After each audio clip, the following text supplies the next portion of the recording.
Hello, friends. Welcome to the ViewPoint podcast, your portal to the pulsating world of startups and entrepreneurship. I'm your host and navigator to this thrilling journey, Mitesh Shah, co-founder Inflection Point Ventures.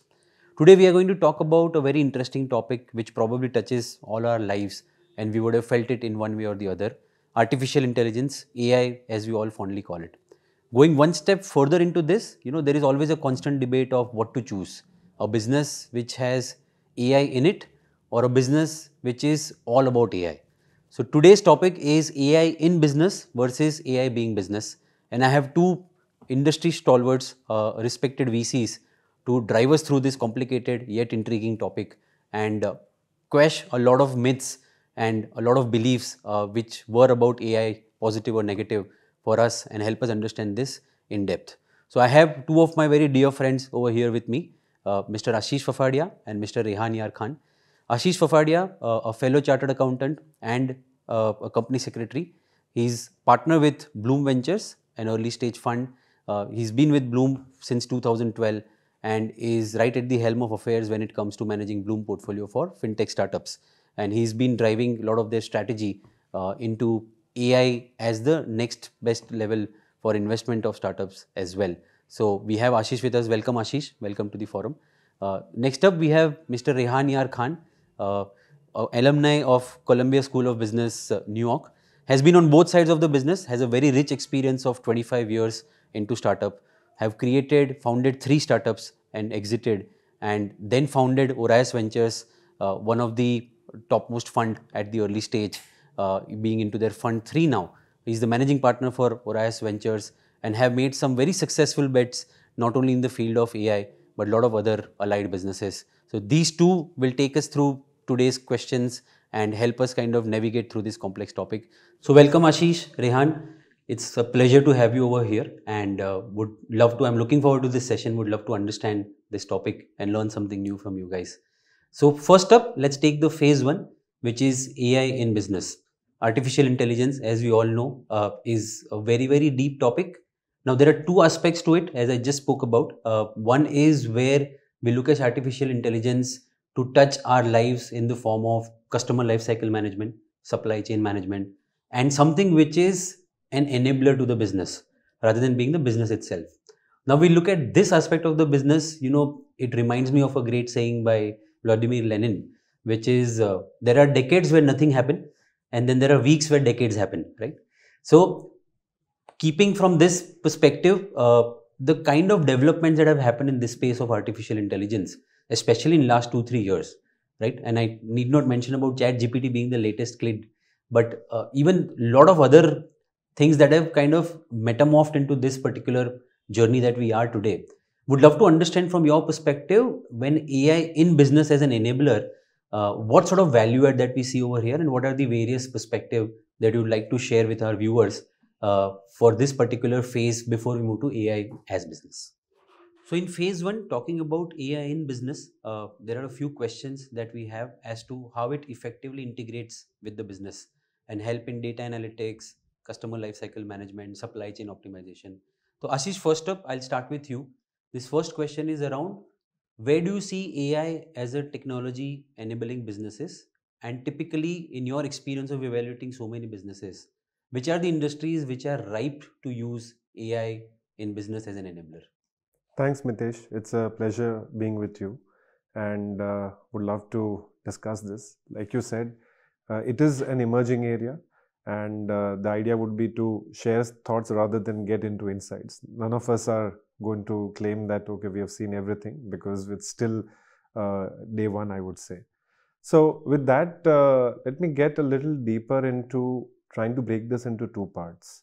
One, rather than straight up going into the industries, Mitesh, let's look at the functions that are likely to be big beneficiaries and that can change the way industries function.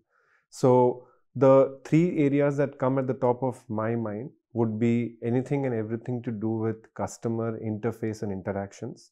So, that by default means things got to do with operations, sales, and marketing in the reverse order, if I may add.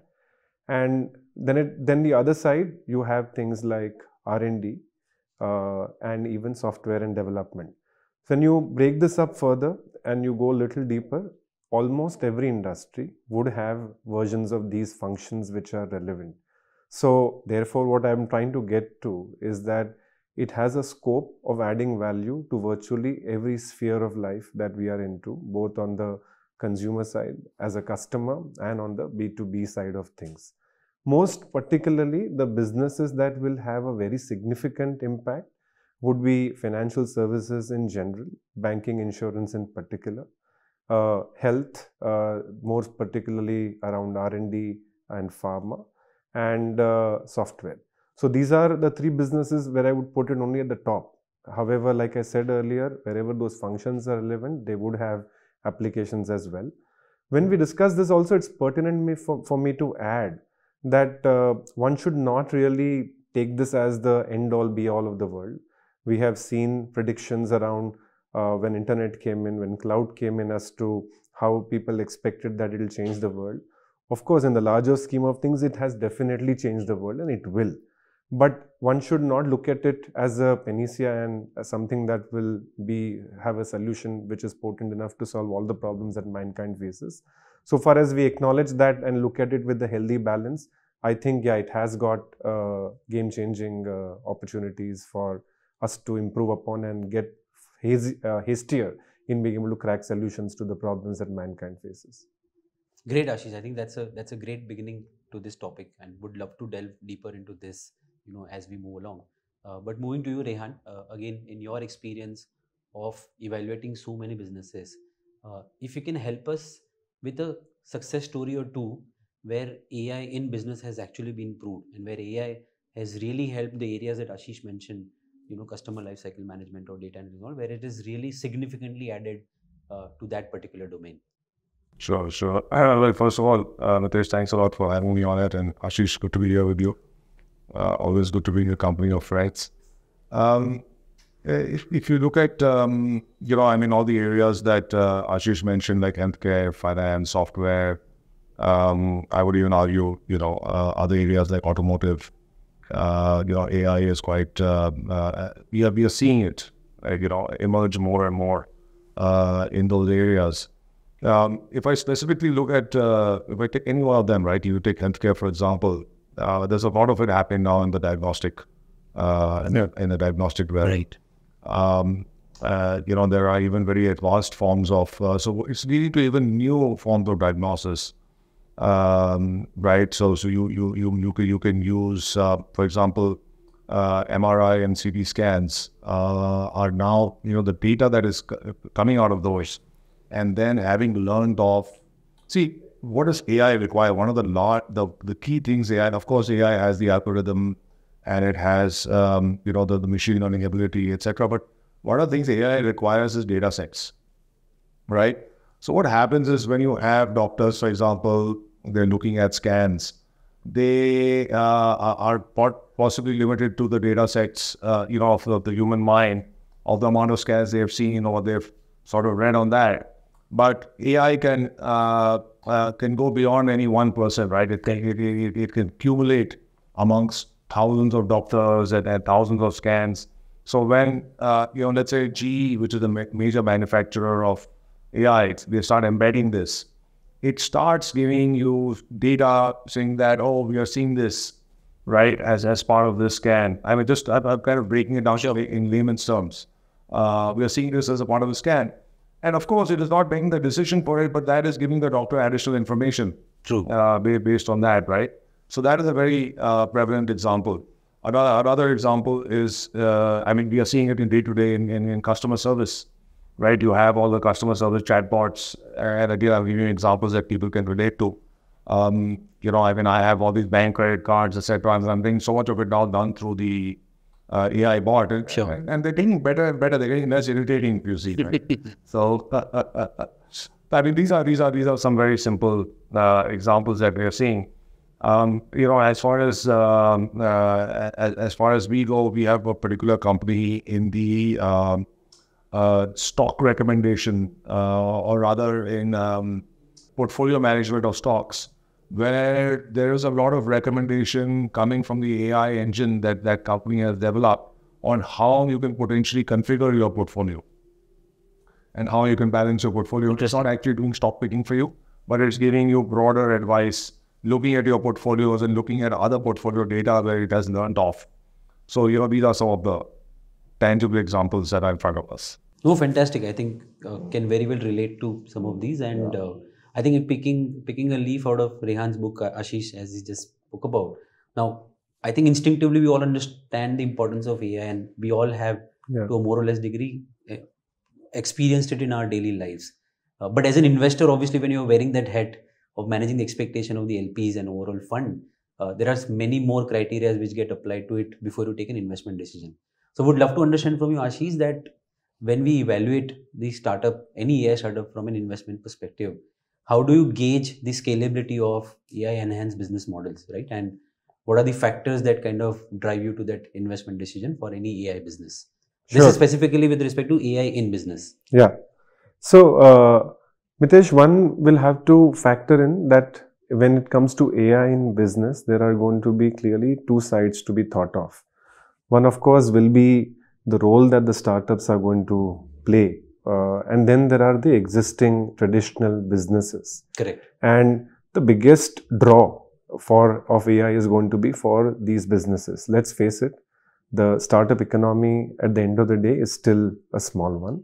It will not be greater than even 1/8 or 1/10 of what our current GDP in India is. So true. So when you talk about the sustainability and scalability, I would like to take the opportunity that exists in terms of the ability to add value to the traditional industries that exist.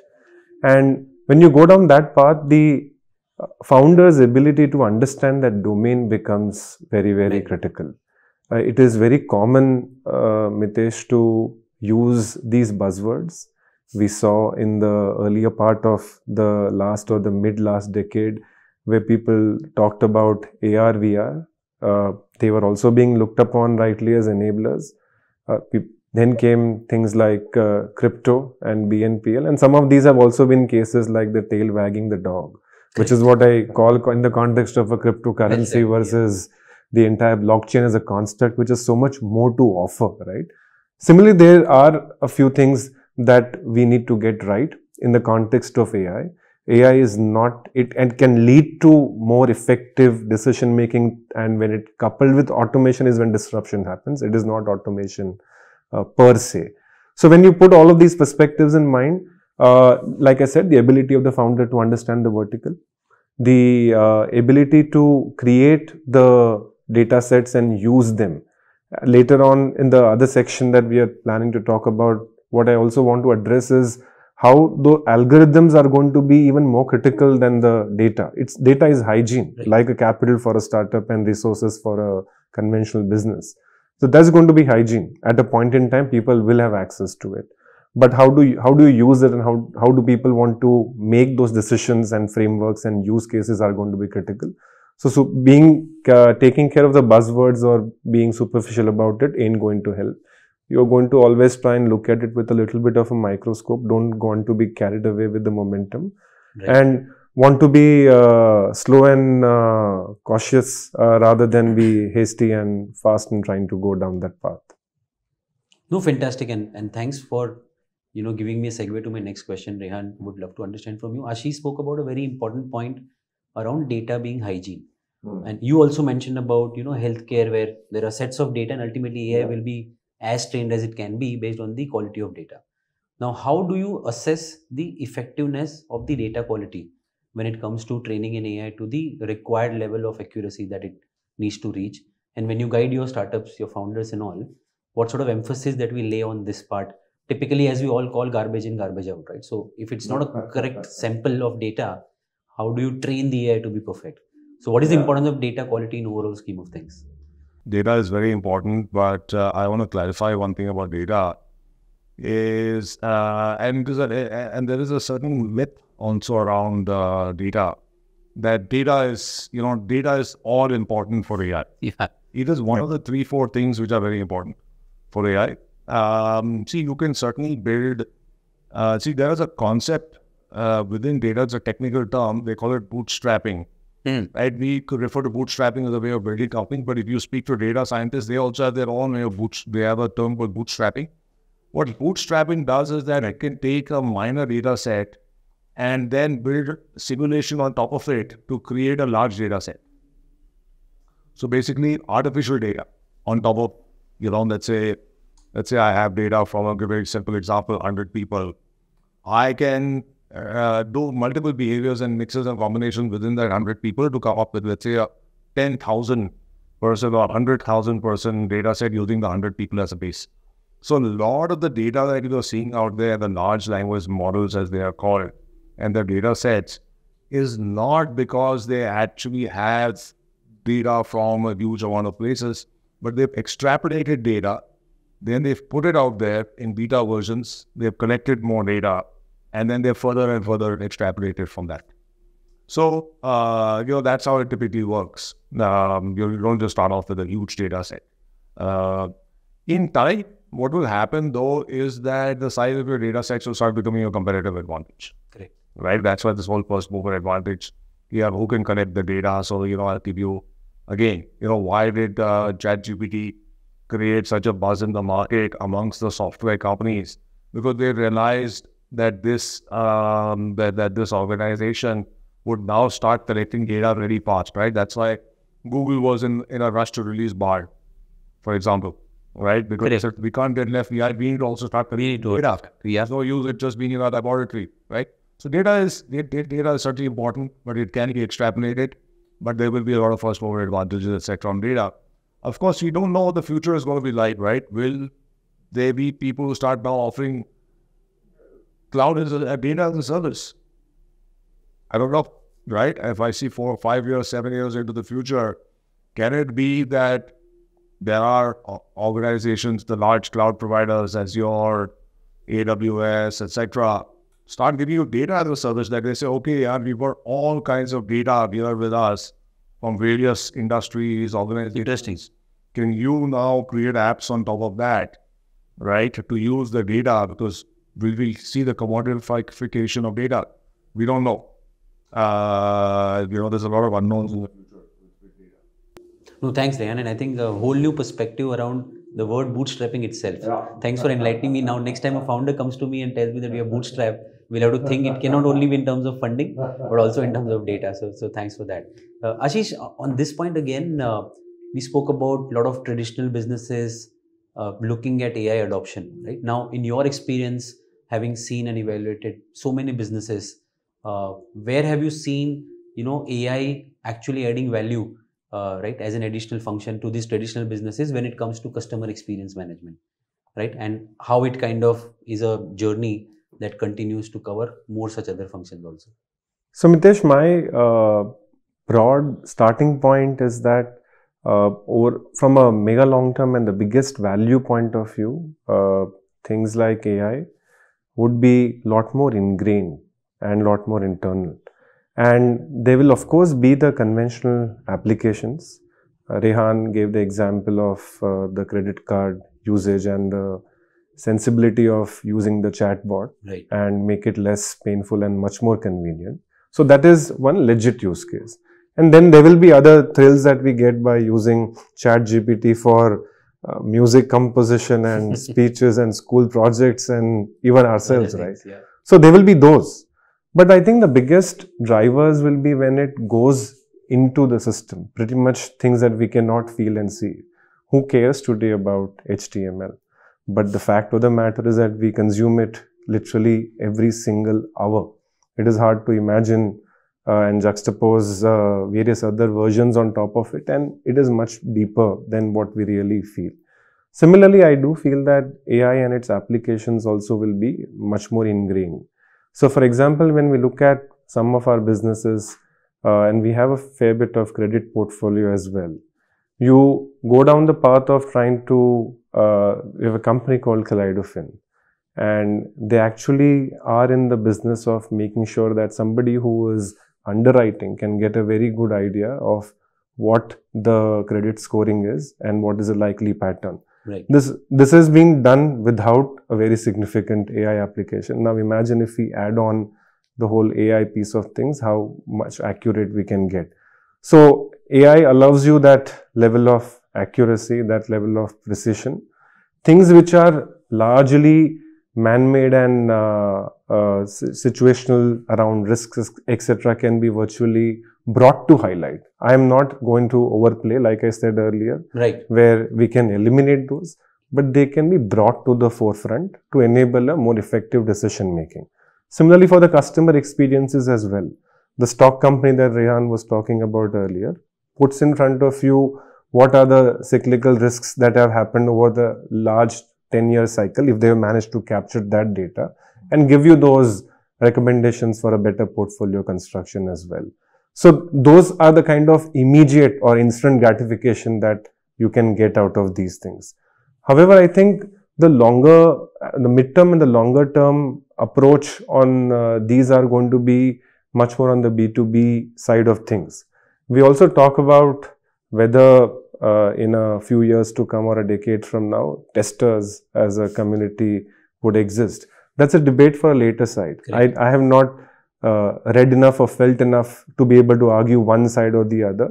But if it's getting that extreme, imagine how much of an impact some of these things can have at the back end. The biggest thing that I anticipate, and this is where I'll stop on this particular answer, is the personalization. So today, when we are going and approaching health solutions, we treat people for common conditions and there is a treatment being prescribed and medication being administered.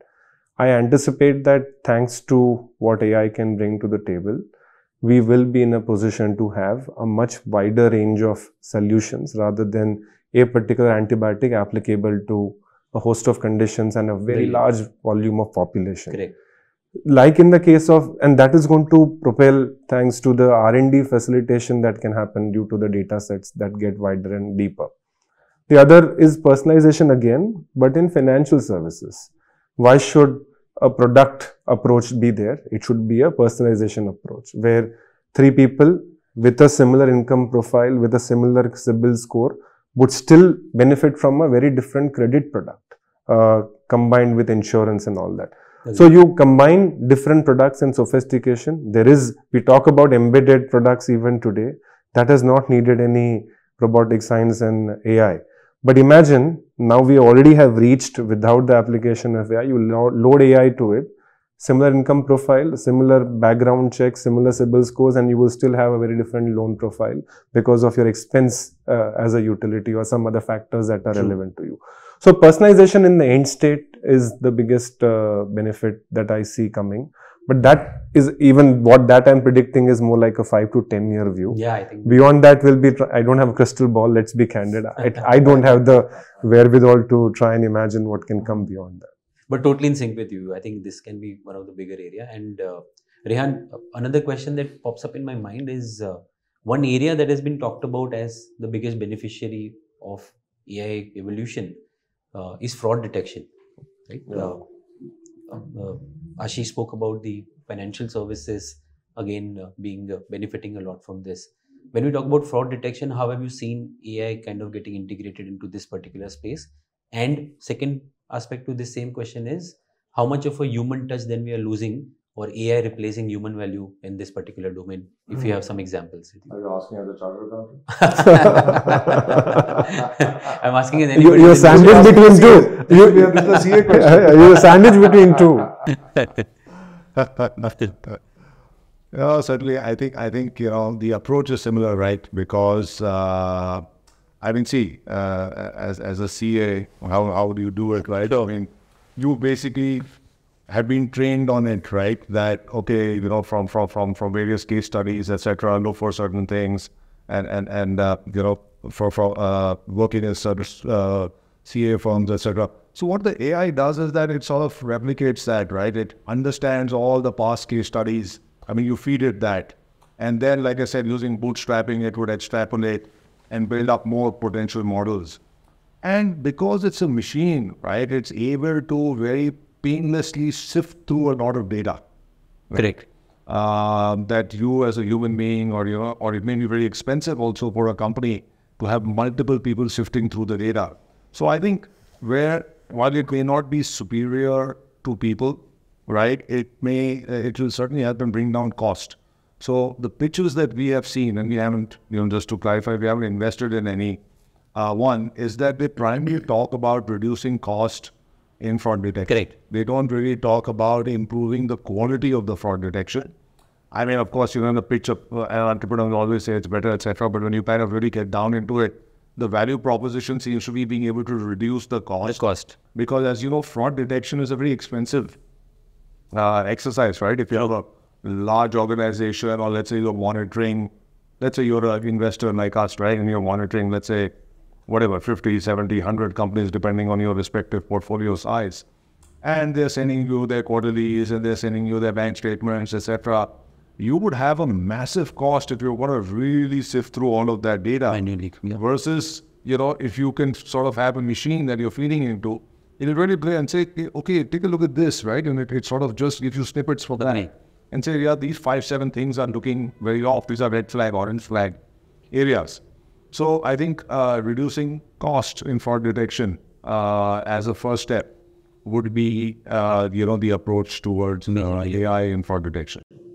No, fantastic. So Mitesh, if I can just add, please. Just building on, this is foundation, right? Just also taking the opportunity to add, having the opportunity to see the growth of this business called ID5. It is 2011 vintage business. One of the rare vintages where founders never gave up. Thanks to that spirit, we have a few good businesses. And then there is another company which is relatively new, a company called Bureau. When you look, these are in the similar domains, and the core at which the extreme at which they're looking at applications of AI to enhance the productivity is basically using the data sets and using the experiences to start automating their coding at the back. Okay. So you're basically saying that I have a certain utility and I'm going to try and see if I can get a fraction of my, or a percentage of my software being enabled through these modes of AI and auto preparation of the ledgers underneath and all that. So there is a much far-reaching application. It all leads to a much faster diagnosis and discovery. And at the end of the day, you are now going to take that data set which has been already taken from 100 to 10,000, but very quickly you can have the natural data, actual data itself go past the 10,000 mark, just putting it figuratively. And now you can have many more combinations simulated and the codes can keep adapting. And that's the real-time adoption and the benefits that we will start seeing in. And that's what I was referring to earlier, that a lot of the impact will be what we are not going to see or feel. And in some sense, it will start getting ingrained into the way we start behaving, acting, deciding things. No, couldn't agree more with you. And, fantastic. Thanks for leading me into this. So we have one of our invest entity called Easema AI. Now, when we talk about fraud detection, the first thing that comes to mind is only numbers. But these guys actually automate something as simple as CCTV camera, where it can read into people's faces. And then at a very primitive level, when a person is walking into a retail shop at the floor level, will just kind of help you identify from a serious customer versus somebody who's just window shopping. And at an advanced level, based on your facial expression, your eyebrow movement and other things, it will also help to tell you if somebody is walking into some place with a malevolent intention or a suspicious activity and all. So I think when it comes to detecting human emotions, I think AI again has kind of made a lot of headway into this. So thanks for this. I think when we come to the end of phase one question which I couldn't help, stop myself asking you is, at some way we also discussed about the applicability of AI in business for B2B versus B2C. Now, jury is out whether, obviously I think we all understand that right now it's more about B2B. Most of the use cases, at least in terms of commercializing AI, is more on the B2B side. Where do you see the adoption happening in B2C and what's kind of holding it back? Is it the high cost? Is it the tech barrier or is it something else? Question to both of you. Would love to have your perspective. I do feel that, Mitesh, cost is a factor. So even if I was to just take it from the layman perspective, a host of B2C initiatives themselves have tried to get into behavior changing efforts, which has meant that you throw a lot of marketing dollars. That has resulted into startups facing the high CAC, the customer acquisition cost, like we call it. The moment you are going to try and get very rigid and say that, okay, I want to test out B2C and B2B both, it is going to be hard for B2C to start getting instant gratification on the monetization piece. So B2C becomes the consumer, in lieu of which ends up giving a lot of data. So what I'm trying to say is that as you keep consuming more and more of AI, you are in some sense willing to share more and more of what you do, what you act, what you think, and you're putting yourself out in the tech architecture of a app which you are consuming. So that is a price in some sense. Correct. That is the quasi monetization, which is incredibly valuable, because you are not paying just a cost in terms of rupees and dollars. You are actually helping somebody create an IP out of it. The monetization I see coming largely from B2B in the foreseeable future. And when we talk about allocation of capital also, Mitesh, whether we like it or not, we are sitting in India very, very convinced about the India story. We will achieve in the next decade what we have not in the last 3, for sure, hands down, and probably more. But at the end of the day, we have to be conscious of our local factors and ground realities. So there will be a bulk of the investment being targeted on that front, which is the B2B side in the enterprise scheme of things. And as we progress, I have some thoughts, as you say. It's the last question, so I'm not getting really deep into it. Sure. But this is my crude thoughts to start with. We'll hand it over to Rehan to add as well. But this is broadly what I think. Yeah, I think the even like Ashish has said, the B2B uses are obvious, and we are seeing it in the B2B domain.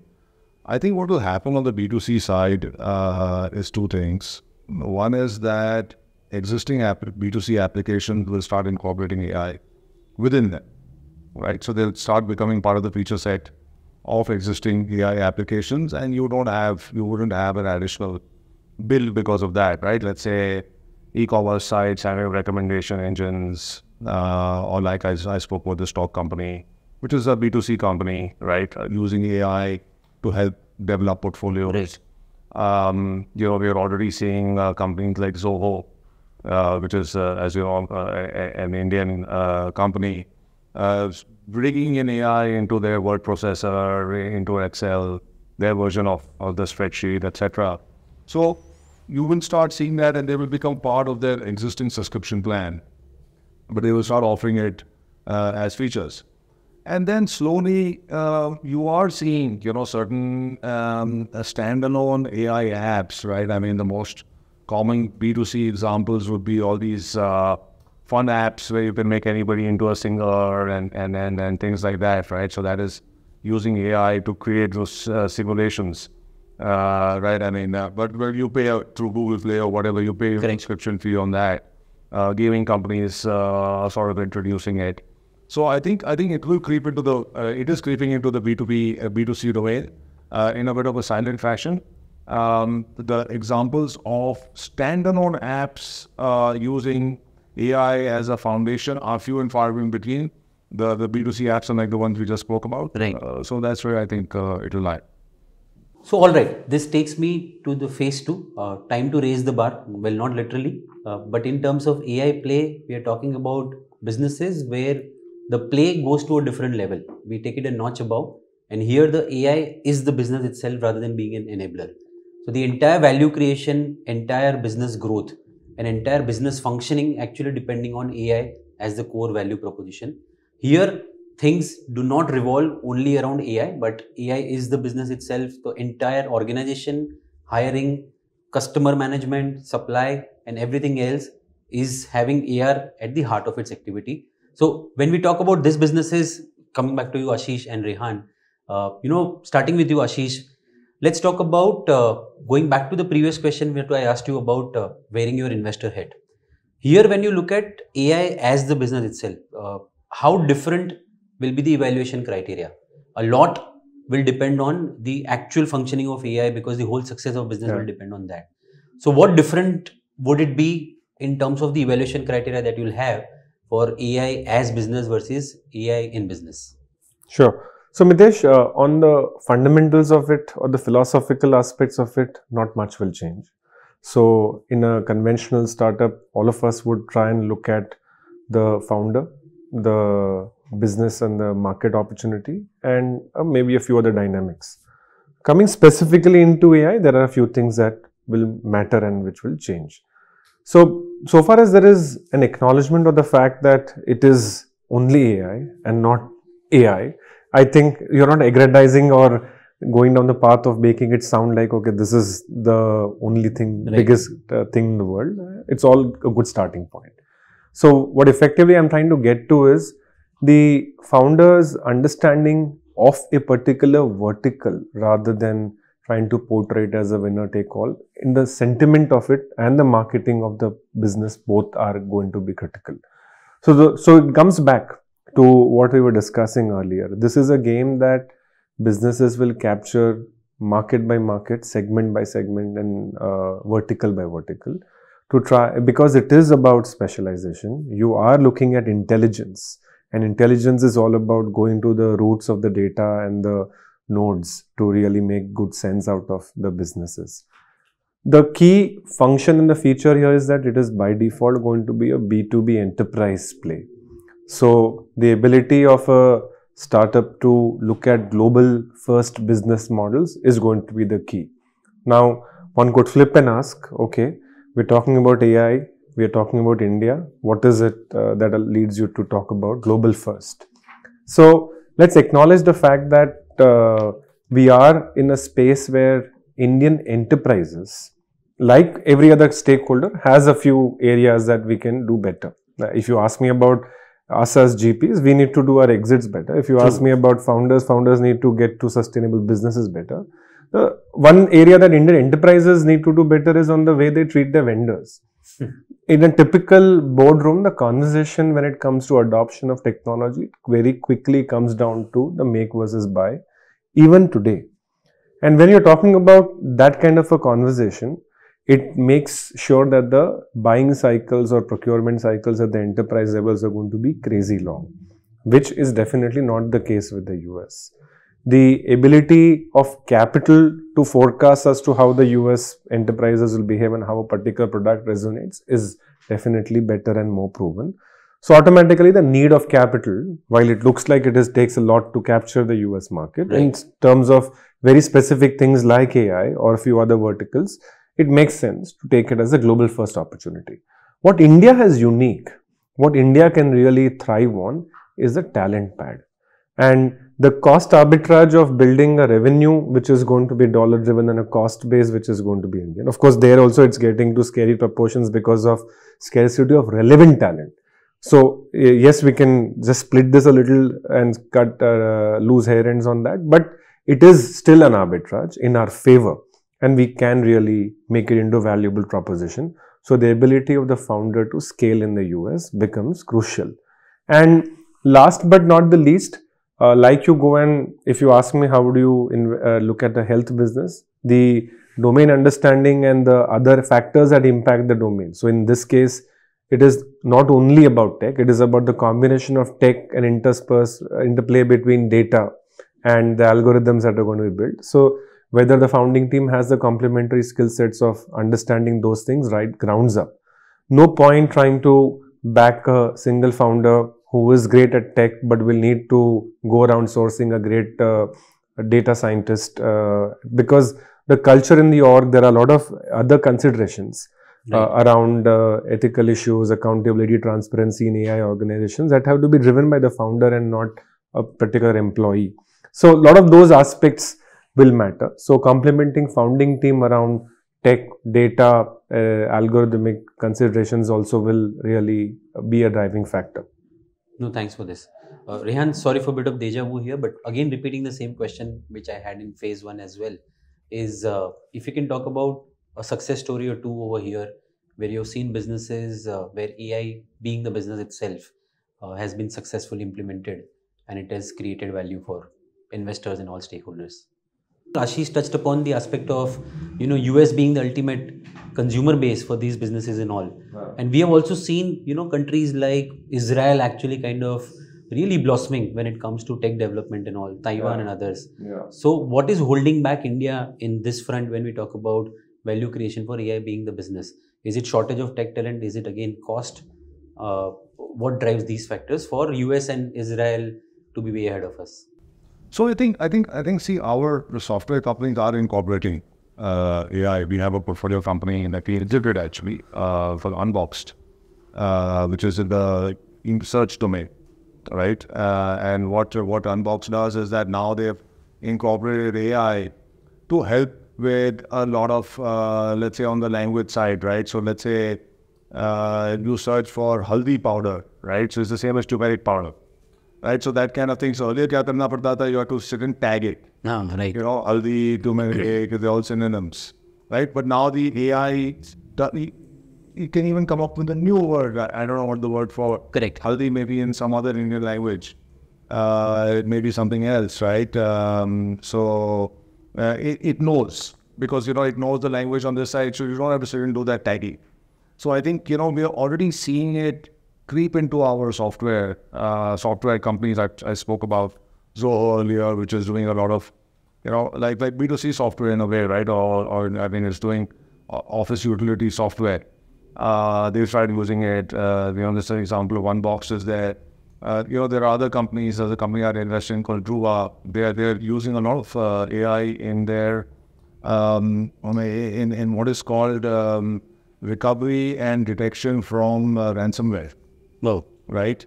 So you are seeing Indian organizations which have started incorporating it. But I think, and I had gone on a tour to Israel actually, along with my class. So interesting. About a month back.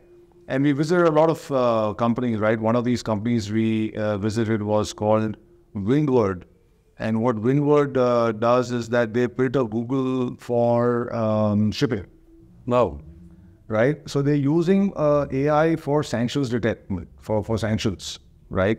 So because of there's so much sanctions on shipping of oil and everybody's, all the sanctions are trying to bypass the sanctions and the ones who've imposed sanctions. So they are making a lot of money by selling the software to governments, for example, right? For sanctions detection, compliance and non-compliance. Interesting. Right? So just to your point of fraud, right? So sort of sanction compliance is sort of part of it. So you are seeing these applications, but what we are seeing is that versus. So now let's talk about this AI as a business, right? What we are seeing is augmentation of existing businesses with AI features, right? Like Windward, correct, was always helping shipping companies, but now because it has added this feature, now it can do sanctions detection much easier, right? Or breach of sanction detection much easier.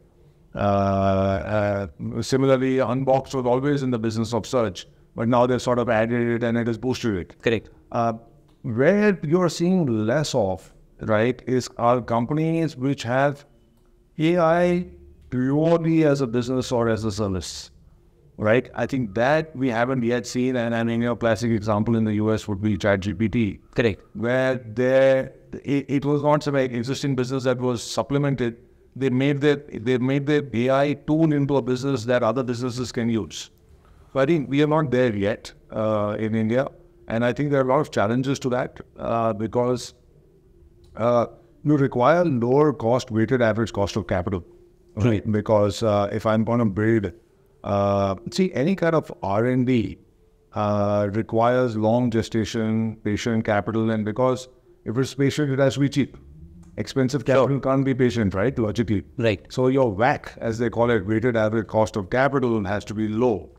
In India, we don't have enough of that. India is a high-cost WACC country, right? The US has arguably the lowest, the lowest WACC.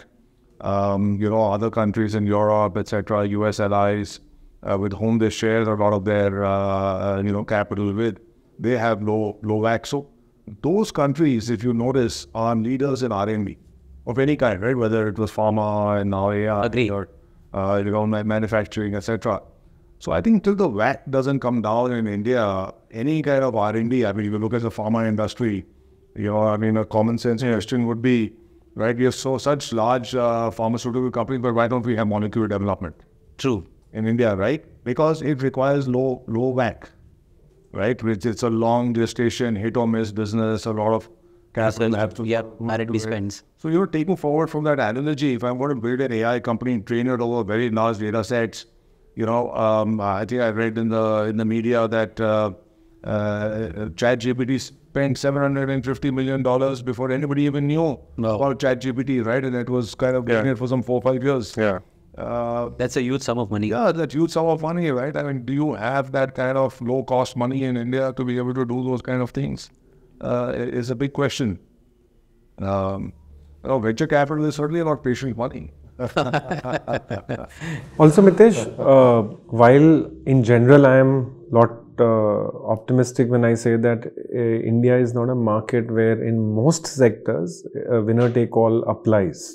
That's the broad philosophy with most VCs would look at the market in the last few years. Initially, there was a tendency where you would look at something and say, okay, Series B funded, ho gaya, the winner is anointed, let's not bother.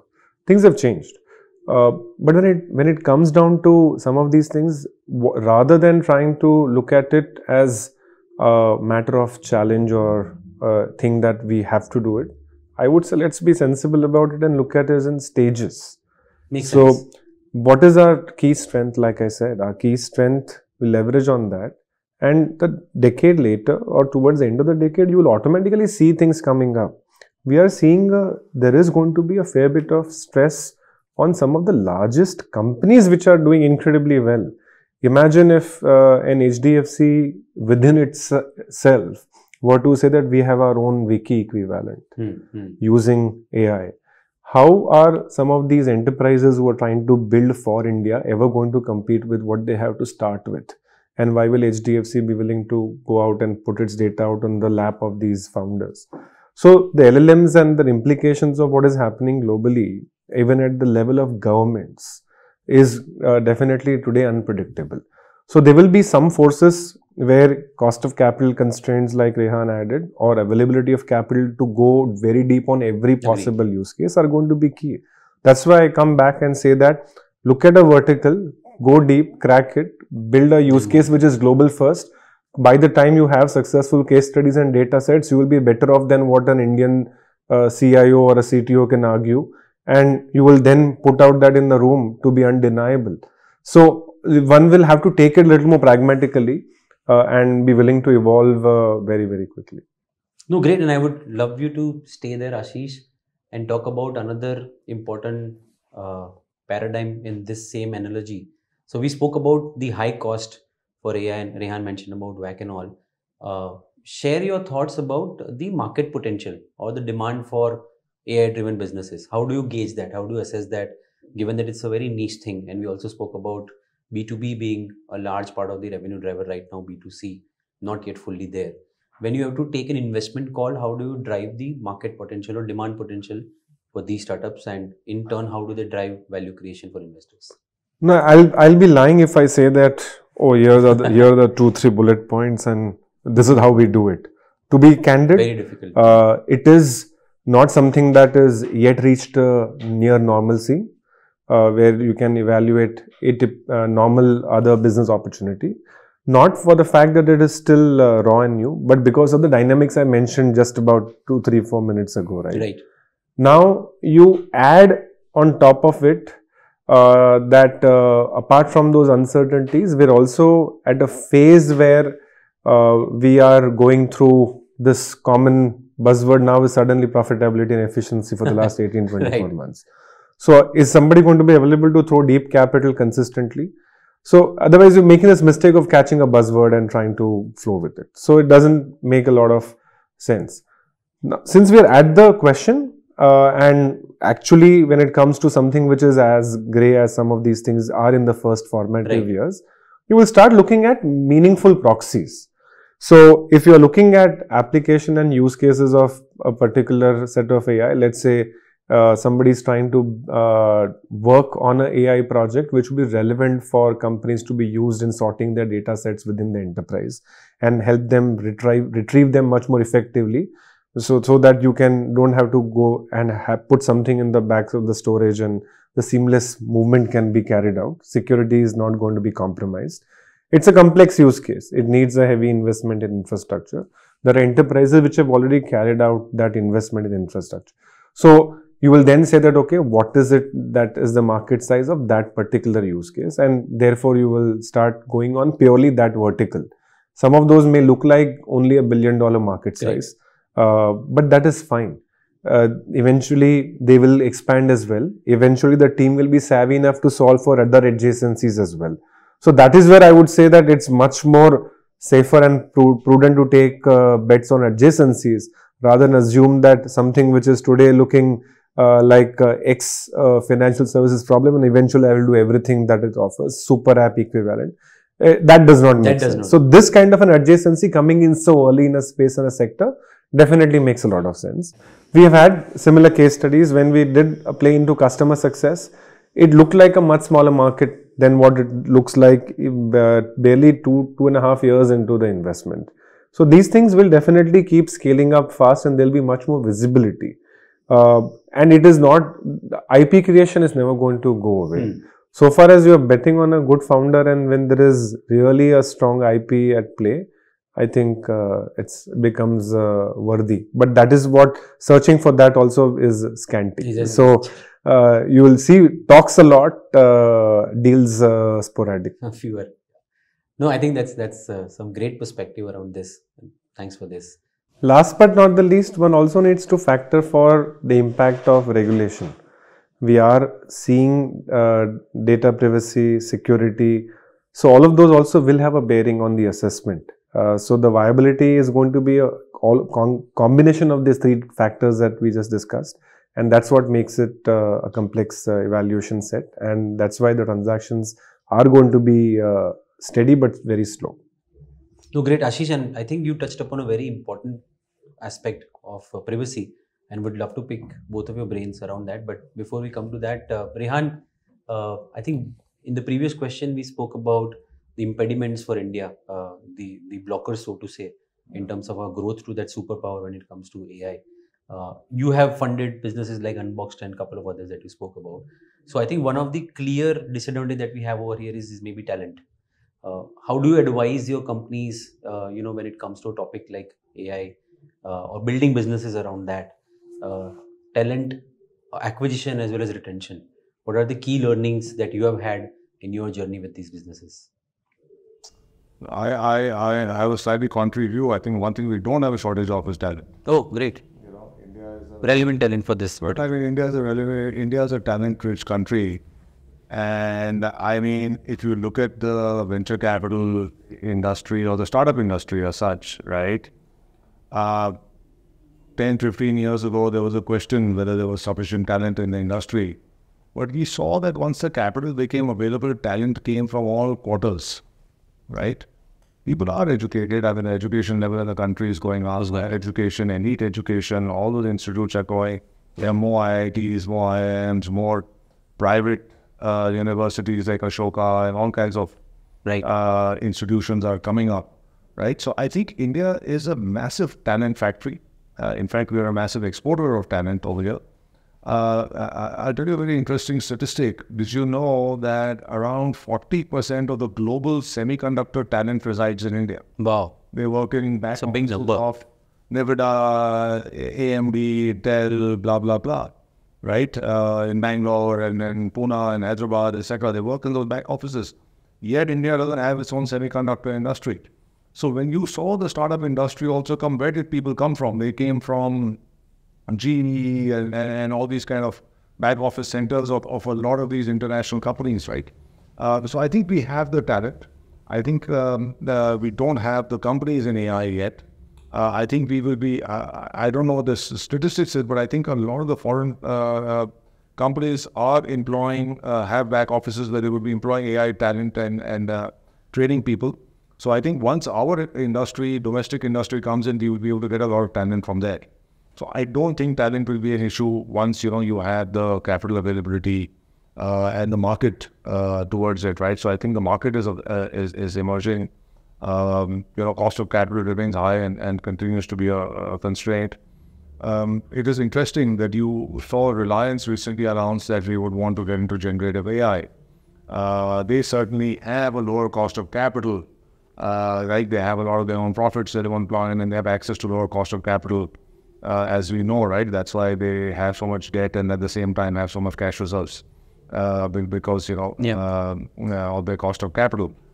So I think you will see some of the players which have a lower cost of capital get into the domain of AI, which requires the R&D equivalent of the large language models, etc. And I think you will get a lot of the smaller players that will become, so if you say those are platforms, then we will start becoming applications on top of those, domestically produced and international platforms. So I think, and also if you look at China, what happened, right? In order to reduce this cost of capital, the government gave a lot of subsidies to build the AI industry out of China, and that's why China is such a leader. In fact, it is widely believed now that China may be ahead of the US in terms of AI, right? But that was because they reduced the cost of capital tremendously through subsidies, right? Now we haven't seen that. I don't think our budget, given all our constraints, we have that luxury within our federal budgets, correct, to give those kind of subsidies. So it'll be interesting what direction the whole thing takes, where private capitals will play a role towards this. But I certainly think we have the talent, and I think we have an emerging market. That's a very valid point, Rehan, you mentioned. We, both of us, that way have seen the government action with respect to how SIDBI has done the fund of funds program. Oh, yes. For the first time, we are actually also hearing them talk about a specific fund for deep tech and all that. So hopefully they use that as a template and look at it as a scaled up allocation. Let's hope that they are somebody's listening to this and they take this to the next level. You bet they do. And I think the direction, the thought process is actually there, is in the right direction. Yeah. Very well mentioned of SIDBI, the other fund of funds, and quite a few others. No, the orientation is promoting there. Indian fund managers and, in No, a so way I then mean, look indirectly. what happened with that, right? I mean, you have 6x leverage that has got created out of the 10,000 crore fund. So they There do you roughly go. 15% in every fund, right? So you have the 10,000 crores, which is creating 60,000 crores of AUM. Surely. So, that has been a huge success story in that. And so yes. And that's what you saw in China, for example, right? The subsidy that this is also a form of subsidy. Correct. Right? The 10,000 crores. So in China also there are subsidies specifically towards the AI, which are coming in there. So we'll have to see what is the approach the federal government takes, knowing that we have less fiscal space in our country as compared to, other countries, being sort of a low per capita income country. Sure. You have less fiscal space. Wheels are turning in motion. Successive budgets have had higher budgetary allocations towards all of these agenda items as well, including AI, etc. Totally. The key thing is for those success stories to play out. I think what is good about the Indian government, and I'm just thinking about this, right? Even Dubai gets 50, 60 million tourists a year. India gets barely 10 million tourists a year. And I was thinking, if that is if you look at it very simply, it looks like not a good thing. But if you look at it in a different manner, what India has done, right, I don't know, consciously or unconsciously, is that we have not done a lot of budgeting towards the tourist industry. Arguably, it is a low ROI industry in many ways. We have done a lot of budgeting towards infrastructure and technology development in this country, right? So that's where we've allocated, whether, for example, it's this simple thing like this fund of funds program, which allowed the venture capital industry, which had a follow-on effect, or all the massive infrastructure that we've been adding right across the country. And now, national semiconductor policy, where again, they've given, I think, 10,000 crores towards that. Additional there. Over there, the creation of the IT industry and the infrastructure, the telecom industry that got created in India. So I think India has allocated its budget resources very smartly towards technology and infrastructure development, which are much higher ROI industries, and in many ways are also critical infrastructure for self-sustenance of the country. That's a very deep observation. So I think it's very interesting what is happening in this country. The kind of bang for the buck it can create. Absolutely. Can have a much more deeper impact. Great. A few questions for both of you, and some of these are more horizontal sort of a question. So Ashish, again, that thought keeps playing in my mind. You touched upon, the privacy aspect. let's talk a bit about the ethical side of AI, right? And where I'm coming from as a customer, I'm always curious that I look upon something on a website to buy, let's say, a pair of shoes. Immediately, I get the same sort of advertisement from some other platform, right? So, where are we heading with this? Like, both as a consumer and as an investor, what are the boundaries that we draw for ourselves when it comes to the ethics for AI as business, and if any further lights that you can throw upon this aspect? I think we'll have to break this up into 2 or 3 buckets. I'm not saying that this is not breach when the Right. machine or the machine manufacturer knows what you are looking for and therefore comes back. If you want something of a throwback, today even in drafting of mails, after quick short exchanges, you have 4 options to Oh, select yes. from, right? So I do find it incredibly useful. Right. It just allows you to put a matter of fact responses, and some of them that warrant. For others, you always have the choice to look at drafting what you want, right? So if you want some of those benefits, I think there will be some of those giveaways. Like I said, the consumer will pay price in 2 forms. The consumer on One the is the B2C direct side pricing. will be the IP creation price of loving Well his said. data. And then there'll be the ultimate customer, who is the enterprise. He will pay a price in dollars to access that IP. So to the extent it is just being used and it limits its utility to the level of the machine and stays. And we have infrastructure of that kind which is there also, where people are, there are public goods on the verge of being created and put out there, which will ensure that data is stored, audited in a certain way.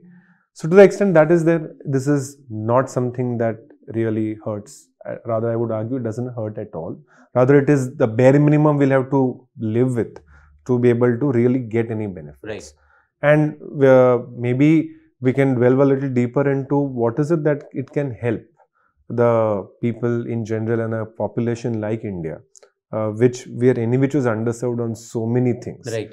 Most of the bottom of the pyramid financial services plays stand to be catered in a very different way. Most of the health solutions in terms of diagnostics and all of the solutions around health have a potential to go a long mile. I'm again clarifying, I'm not trying to at all lead to the fact that it is panacea. Agree. But yeah, it can travel it can help us excel a lot of distance. So that is one bucket. The second bucket is where, yes, we need data security. There are regulations at play. There is a voice which talks about these being very harsh and the penalties being draconian. But yeah, I think those will be par for the course. And we will see a lot more coming in. What I really worry about is that if the startups, the fund managers and the industry doesn't self-regulate, then you are inviting regulation. We saw that in financial services. We have seen that with respect to IT Act, Absolutely. which happened in the previous generation of application. So it's always regulation will see how innovation is playing out, and then we'll do a catch-up game one fine day with the whole thing. We have to live with that uncertainty because it has serious areas in which it can misfire and create challenges and issues. And some of those ramifications of security breaches and all that can be virtually swiping out all the wealth that people have in the accounts sure. as well. Yeah. So there are those concerns which are for real, which need to be solved for, and I don't think that's an easy fix. I want to introduce a not so welcome topic, which is should regulations be there and how to what extent.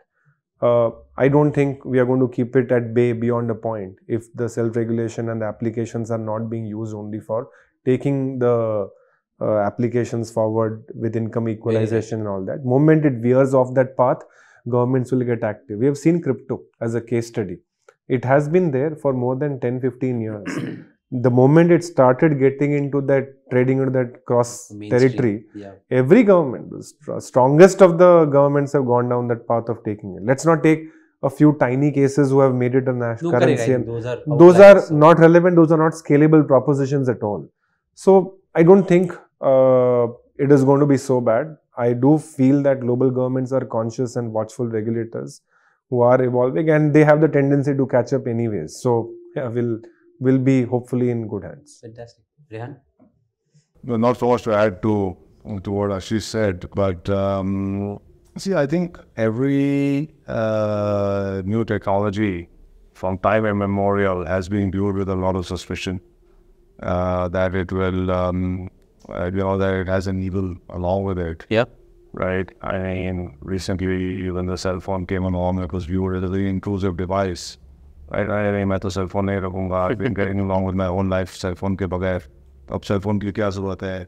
Prior to that, I've been going back when the automotive, when the car replaced the horse carriage, and so on and so forth. Right. We were all seen as evils, as intrusive. But as what we find in time is like technology, almost all technology has been for good of mankind and has helped ease the burden of living. Surely. I mean, medicine was viewed very suspiciously, but longevity has gone up in the world. There are still people that believe, doctors, banks were viewed suspiciously, and so all kinds of things we've seen in history. And we continue to see it. Now, AI is the latest kid on the block, which is viewed suspiciously. I personally think, at least from my point of view, I don't know what privacy is really getting invaded. Yeah, you want to go through my Facebook and see all the jokes and comments. More than welcome. I guess, yeah. I don't know what I'm really hiding in there. And I don't know how much IP we all personally have that we really need to protect that. I'm just sort of coming from that point of view.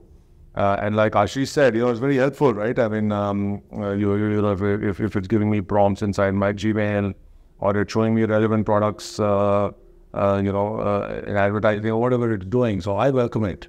And I'm not scared of it or worried about it personally.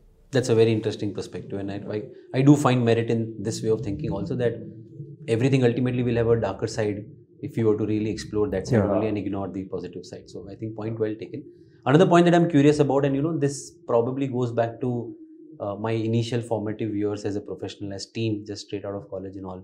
And this year of 2000, when there was this .com burst, right? So the bubble was that every company will have a suffix which is technologies limited or infotech limited, software limited, because that used to be the flavor of the season, that everybody wanted to just buy those shares on the stock exchange. Something similar, reminiscent of that, today I see for AI businesses. A lot of businesses I've seen, startups, they've just changed their name to put .ai just to kind of sound more glamorous, sound more aesthetically correct, right? So where is that line drawn where you identify, or separate men from boys, where there are actually businesses which has some AI applicability, somebody who's just kind of using it as a buzzword? And I'm sure you would have come across a lot of them where people are just trying to capitalize on the popularity of AI. Rehan, will start with you. Yeah, see, these kind of words are there as a signal that the company is trying to do something new, right? I mean, when you add the word soft, while some people may have just added it on for vanity, or to try to get a few extra valuation dollars, a lot of founders use these words to signal that they're a little different from what is currently happening, right? And the current suffix at the moment is AI. To do that, right? Earlier it was cloud, and then before that, correct, it was web and soft and all of those kind of things. So AI certainly is the newest kid on the block. After some time, it will become mundane. Today, if I see a cloud, say cloud company, it doesn't kind of raise my antenna so much. You get jaded and used to it. And of course, like any investor, you have to be able to sift through what is real and what is not real. I don't think any good investor, experienced investor, has the kit. बस नाम ही काफी है. Well said, yeah. True. तो ऐसे तो कोई investments करता नहीं. No, fully concur. The moment you peel, not layers of onion, one layer is good enough.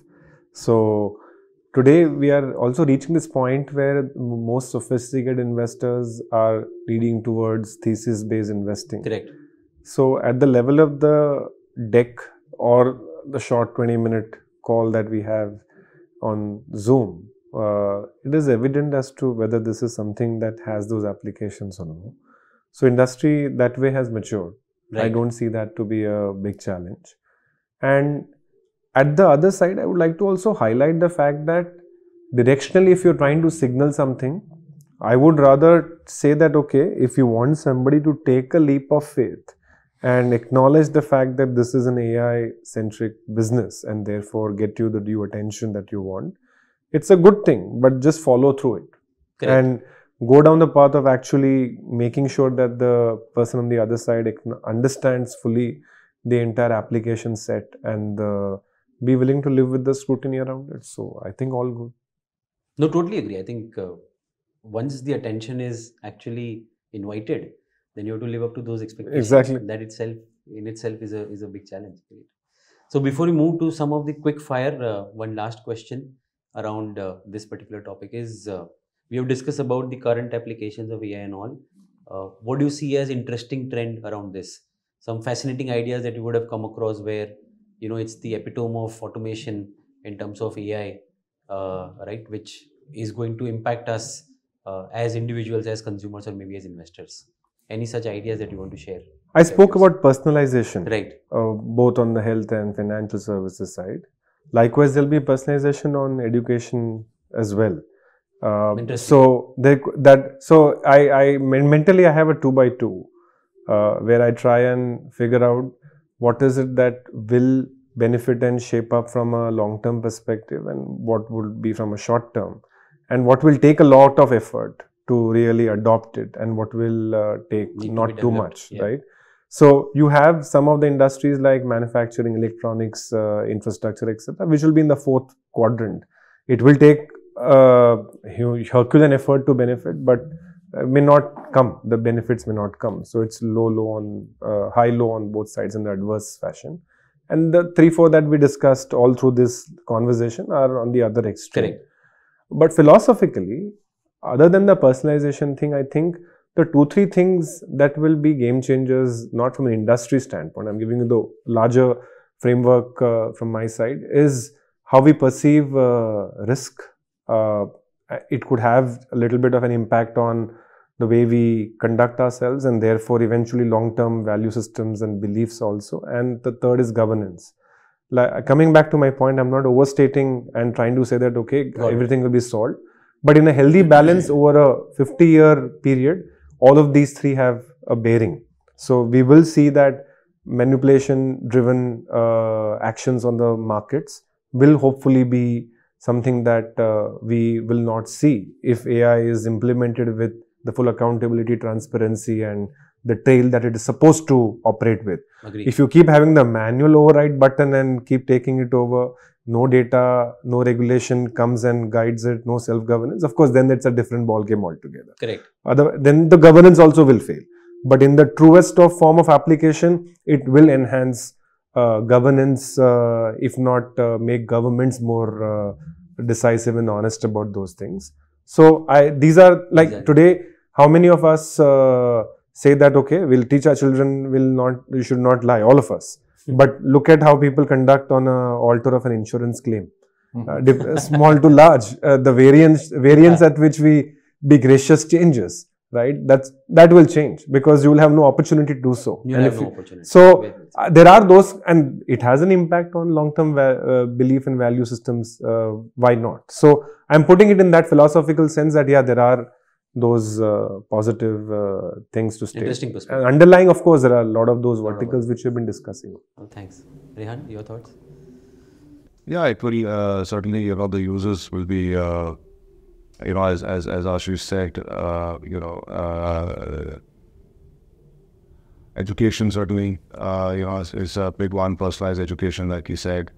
The financial domain will, start seeing a lot of it because there's just so much data in it, right? Correct. Where you have content and where you have data as a sort of thing. There's the rock bed of innovation over there. Right? Because that is sort of the underlying sort of area. So, education has content and finance has a lot of data in it. I mean, certainly you're seeing, so now you have AI, and let's talk a little bit about generative AI, right? So generative AI is where you give it a prompt and, it is able to generate things back for you. I think I don't know if you've seen Microsoft's latest iteration of Visual Studio, right? And the cloud-based version. It's doing a lot of coding for you.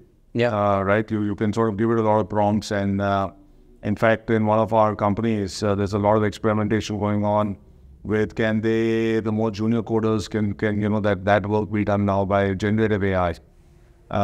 So I think you'll start seeing a lot of that creep into industry.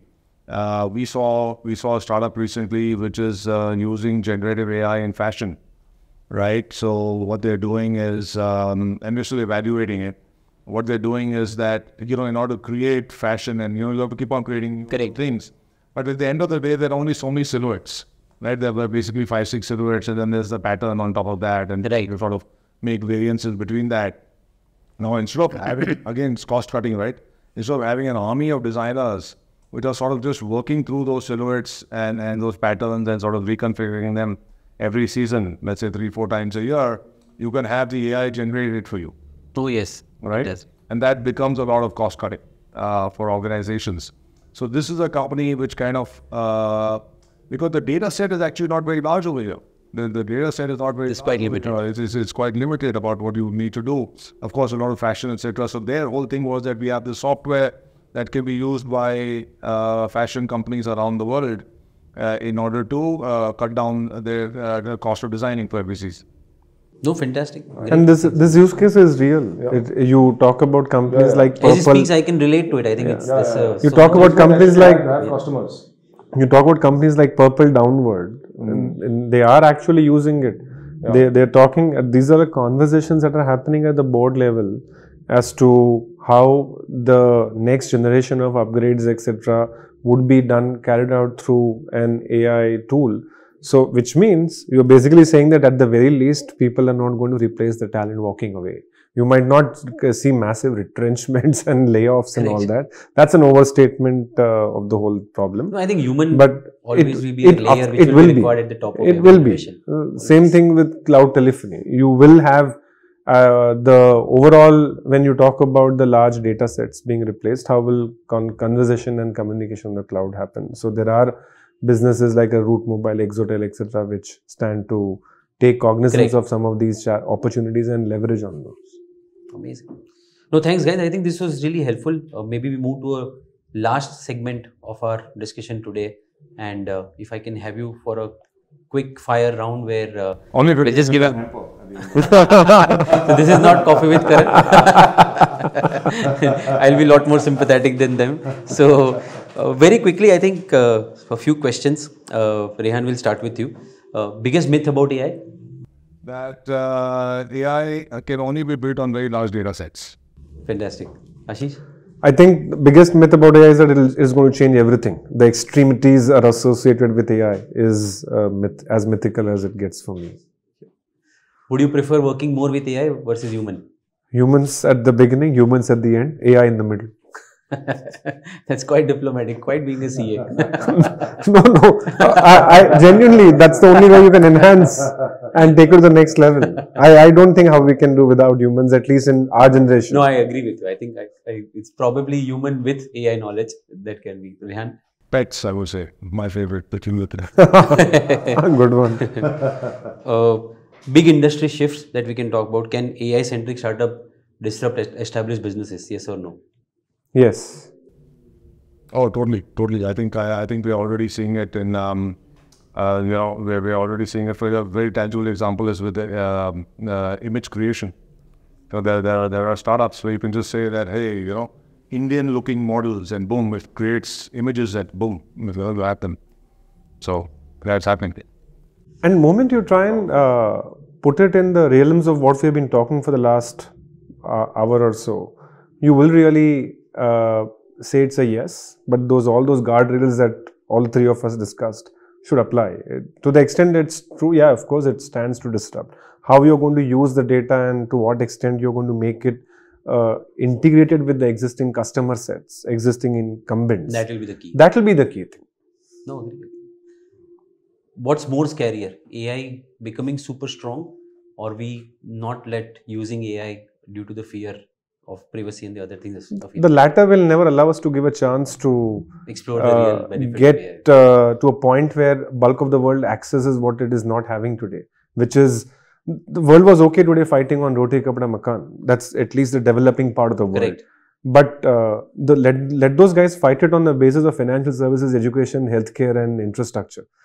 AI has a hope in hell to get a part of it sorted. So it is, for me, it is very scary to resist any form of technology proxy for change. No, completely agree. The latter, I'm not. I'm a great proponent of technology. Amazing. One sector which will have the most positive influence of AI development, and one which will be the worst hit because of AI. We discussed about it, but maybe just to summarize. Positive. I mean, immediately, tangibly, I can start seeing coding, right, as a sector which will have a huge benefit from AI, and because the coding time will sort of cut down, and I think all the coding apps will adopt it. Bad, I don't know, right? If you quantify bad, it means job loss, and we haven't really seen that. Over the years, every technology that comes in, they say, yeah, there's going to be a lot of job loss, but employment is on the planet is at an all-time high, in fact. Yeah. The big benefits, like we discussed, financial services, health, R&D, pharma, software. Losses, yeah, we do have some reports, including the Stanford report, talk about at least half the jobs that exist today won't exist. Wow. From a lens of 25 or 50 years, I'm mixing up. There has been a McKinsey report to that effect as well. But I think at least for the foreseeable future, which is another 2-3 decades, it is going to only be net positive. We can see the negatives over the next decade and assess it. But today I can't imagine any. No, agree. AI startups will always be more value accretive to investors. True or false? Access integrated, true. That's AI for me. Great. No, thanks. I think this was quite insightful indeed. I'm sure viewers will benefit from the insights that you both had, and some very, very profound views about looking at the other side of the picture as well, and not necessarily getting scared by it. So I think that was the session for our viewers. AI in business, AI being the business. The bottom line is that I think this is going to be an integral part of our life, going forward, and it's sooner the better that we adapt to the usage of AI. I think while there will be some darker side to any evolution, whether technological, non-technological, as a human breed we evolve, I think these things will be integral part of our life. But it's about us. How do we work on this? How do we develop? One thing which is clearly emerging out of this conversation, and the biggest takeaway for me, is that no amount of technology, be it AI and all, can work without humans. So I think human layer is always going to be important. It's just about how we as human adapt to it and stay stronger with it. So knowledge updation is the most important thing. I think gone are the days where we keep doing the mundane task manually only. I think it's about time to adapt to technology and live with it to become a better, proponent of technology. And that's where I think today's conversation was all about. So thanks to our guest, Rehan and Ashish again. Was great having you on this forum of the Viewpoint with us. For the viewers, stay tuned for many more such interesting conversation with us as we come with the episode 4 of Viewpoint with another interesting topic. Do fill in with your suggestion, with your views to make us even more nimble, make us even more interesting. Thank you so much. Thanks, everyone. Thanks, Mitesh, for having us over. Thanks, Rehan. Good fun, buddy. Thank you so much. Thank you.